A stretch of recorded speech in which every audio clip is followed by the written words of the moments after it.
menyaksikan Kominfo Newsroom. Pemirsa, pemerintah melakukan berbagai upaya untuk mengantisipasi dan mengatasi kebakaran hutan dan lahan akibat dampak dari El Nino.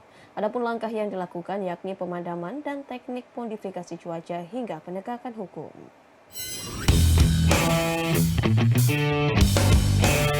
Menteri Lingkungan Hidup dan Kehutanan Siti Nurbaya usai mengikuti rapat terbatas bersama Presiden Joko Widodo di Istana Kepresidenan Jakarta menyebutkan pemerintah telah menyiapkan langkah untuk mengantisipasi dan mengatasi kebakaran hutan dan lahan akibat dampak yang ditimbulkan dari fenomena El Nino. Siti Nurbaya menegaskan sejak tanggal 28 September 2023 pemerintah telah berupaya keras melakukan pemadaman dan teknik modifikasi cuaca di sejumlah provinsi yang menjadi titik rawan terjadinya karhutla seperti wilayah Sumatera Selatan, Kalimantan Tengah, Kalimantan Selatan, serta melakukan monitoring di wilayah Riau. Tak hanya itu, pemerintah turut memperkuat langkah dengan melakukan penegakan hukum. Hingga saat ini sudah ada nama-nama perusahaan asing yang menjadi tersangka dari kasus kebakaran hutan, seperti dari Singapura dan Malaysia. Hingga tanggal 2 Oktober 2023, terdapat 6.659 titik panas, dengan peluang titik api sebesar 80%. Sementara tercatat telah ada 267.000 hektar area yang sudah terbakar dan diperkirakan masih akan bertambah. Sumatera Selatan dan Jambi menjadi prioritas. Kenapa? Karena kalau dari peluang angin ada potensi untuk nyebrang, tapi belum nyebrang. Mudah-mudahan tidak nyebrang. Sejauh ini tidak ada transboundary haze ke Malaysia. Jadi kalau dibilang bahwa di Malaysia tidak ada hotspot, kalau lihat datanya, citra satelitnya di sana juga ada juga begitu. Ini ada gambarnya ya dari satelitnya ya. Nanti kalau perlu saya di WA aja, nanti saya kirim. Langkah lain juga tadi dilaporkan oleh Pak Kapolri, penegakan hukum, sudah ada penetapan tersangka dan lain-lain. Dari KLHK sendiri sudah ada 144 perusahaan yang mendapatkan peringatan dan sudah ada 23 perusahaan yang disegel pada areal yang terbakarnya, antara lain di Kalbar, Kalteng, dan Sumsel. Dengan PMA yang berasal dari Singapura juga ada, Malaysia juga ada. Di kesempatan yang sama, Kepala BNPB Suharyanto menyebutkan pihaknya telah melakukan operasi darat dan juga udara dalam mengatasi karhutla. Sebanyak 35 helikopter yang terdiri dari 13 helikopter patroli dan 22 helikopter waterbombing juga telah dikerahkan di daerah prioritas karhutla. Terkait dengan teknologi modifikasi cuaca, BNPB telah melakukan sebanyak 244 kali dengan jumlah garam yang disebar mencapai 341.580 kg. Kemudian untuk operasi udara, kita kerahkan sejumlah 35 heli, yaitu 13 heli patroli dan 22 heli waterbombing. Kenapa hanya 35? Ini sudah dikerahkan dari seluruh Indonesia. Jadi seluruh Indonesia yang ada heli waterbombing dan patroli, ini sudah dikerahkan semua, jumlahnya ada 35 heli. Diatur strateginya sedemikian rupa, mana daerah-daerah yang kebakarannya besar, ke arah sanalah heli waterbombing diarahkan.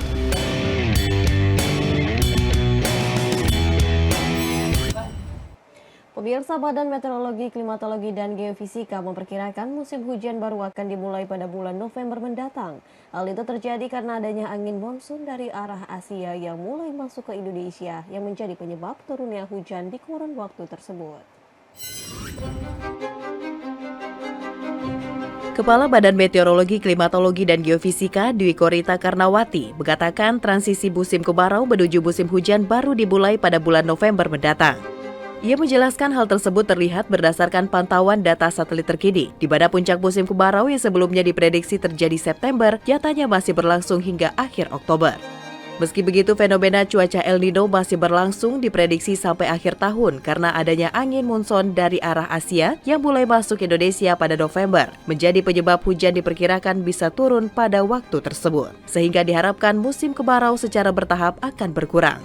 Fenomena El Nino diperkirakan masih berlangsung hingga akhir tahun dan baru melemah pada bulan Februari hingga Maret mendatang. Oleh karena itu, BMKG mengimbau masyarakat untuk tidak memicu hal-hal yang dapat mengakibatkan kebakaran karena puncak kemarau kering masih berlangsung selama Oktober. Angin monsun dari arah Asia sudah masuk ya, ini mulai November. Jadi kita akan insya Allah mulai turun hujan di bulan November, artinya pengaruh El Nino akan mulai tersapu oleh hujan, sehingga diharapkan kemarau kering itu insya Allah berakhir secara bertahap. Ada yang sebelum November, tapi sebagian besar mulai November. Ada yang lebih mundur lagi. Dan untuk itu masyarakat dimohon selama bulan Oktober ini kondisinya masih kering, maka tidak dibakar pun bisa terbakar. Jadi jangan mencoba-coba untuk atau dengan sengaja atau tidak sengaja untuk mengakibatkan nyala api, karena pemadamannya akan sulit untuk dilakukan. Informasi lainnya pemirsa, DPR Republik Indonesia telah mengesahkan rancangan undang-undang tentang perubahan atas Undang-Undang Nomor 3 Tahun 2022 tentang Ibu Kota Negara menjadi undang-undang dalam rapat paripurna ke-7 masa sidang pertama tahun 2023-2024. Menteri PPN Bappenas Suharto Monoarfa berharap Undang-Undang IKN dapat mewujudkan pemerataan pembangunan nasional. Dan selanjutnya kami akan menanyakan sekali lagi kepada seluruh anggota apakah RUU tentang perubahan atas Undang-Undang Nomor 3 Tahun 2022 tentang Ibu Kota Negara dapat disetujui dan disahkan menjadi undang-undang? Setuju. Terima kasih.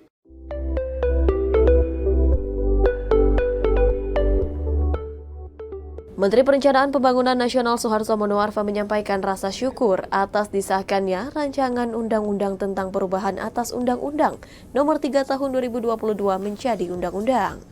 Pengesahan itu dilakukan dalam rapat paripurna ke-7 masa persidangan 1 tahun sidang 2023-2024 Gedung Nusantara II, Senayan, Jakarta. Dalam laporannya, Menteri Suharto mengungkapkan bahwa pembangunan Ibu Kota Negara Nusantara menempatkan Indonesia di posisi strategis global. Menurutnya, IKN Nusantara menjadi mesin penggerak perekonomian baru Indonesia dan menjadi pemicu penguatan rantai nilai domestik. Dengan demikian, segala bentuk pembangunan dan transformasi harus dilakukan untuk mewujudkan hal tersebut, yang dimana salah satunya melalui pemindahan Ibu Kota Negara ke Pulau Kalimantan.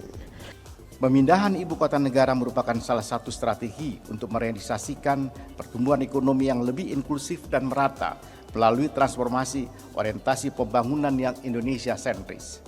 Ibu Kota Nusantara akan menjadi mesin penggerak perekonomian baru di Indonesia dan menjadi pemicu penguatan rantai nilai domestik. Pembangunan Ibu Kota Nusantara menempatkan Indonesia dalam posisi yang lebih strategis dalam jalur perdagangan dunia, aliran investasi, dan inovasi teknologi. Untuk memastikan perubahan Undang-Undang IKN efektif dan mampu untuk mendorong kegiatan persiapan, pembangunan, pemindahan, dan penyelenggaraan pemerintah atau 4P, 9 pokok perubahan penting Undang-Undang IKN diajukan oleh pemerintah. Perubahan tersebut meliputi penguatan kewenangan otorita Ibu Kota Nusantara, pertanahan, pengelolaan anggaran dan barang, pengisian jabatan pemimpin tinggi Pratama, dukungan penyelenggaraan perumahan, batas wilayah, tata ruang, pengawasan, pemantauan dan peninjauan oleh DPR dan jaminan keberlanjutan. Menteri Monoarfa juga menyampaikan selama proses penyusunan rancangan undang-undang tersebut, pemerintah telah menyelenggarakan berbagai forum dalam rangka menjaring aspirasi dan masukan dari masyarakat.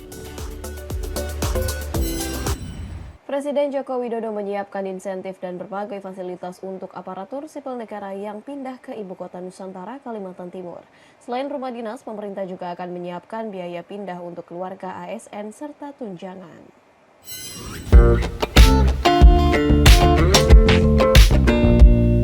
Pemerintah menyiapkan skema dan mekanisme pemindahan aparatur sipil negara ke Ibu Kota Nusantara dengan cermat. Berdasarkan informasi Kementerian Pemberdayaan Aparatur Negara dan Reformasi Birokrasi bahwa pada Juli 2024 akan ada 1.800 aparatur sipil negara yang akan pindah ke Ibu Kota Nusantara atau IKN. Terkait kebijakan tersebut, Presiden Joko Widodo memastikan telah menyiapkan sejumlah insentif dan fasilitas untuk ASN agar tidak ada kendala saat pemindahan ke IKN. Ini adalah masa depan baru.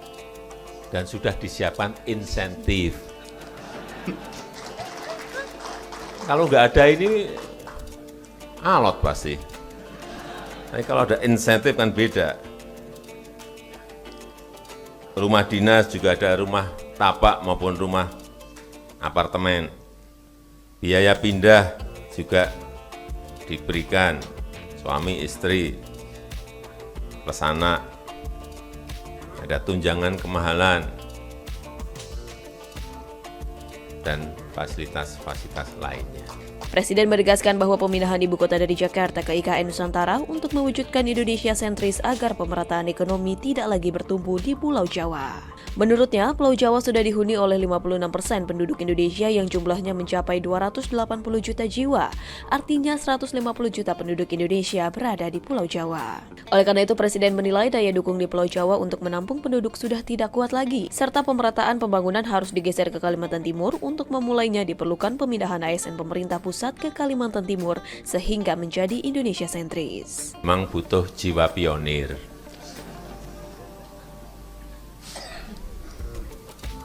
Dulu ditempatkan di luar Jawa saat zaman-zaman dulu kan juga biasa saja.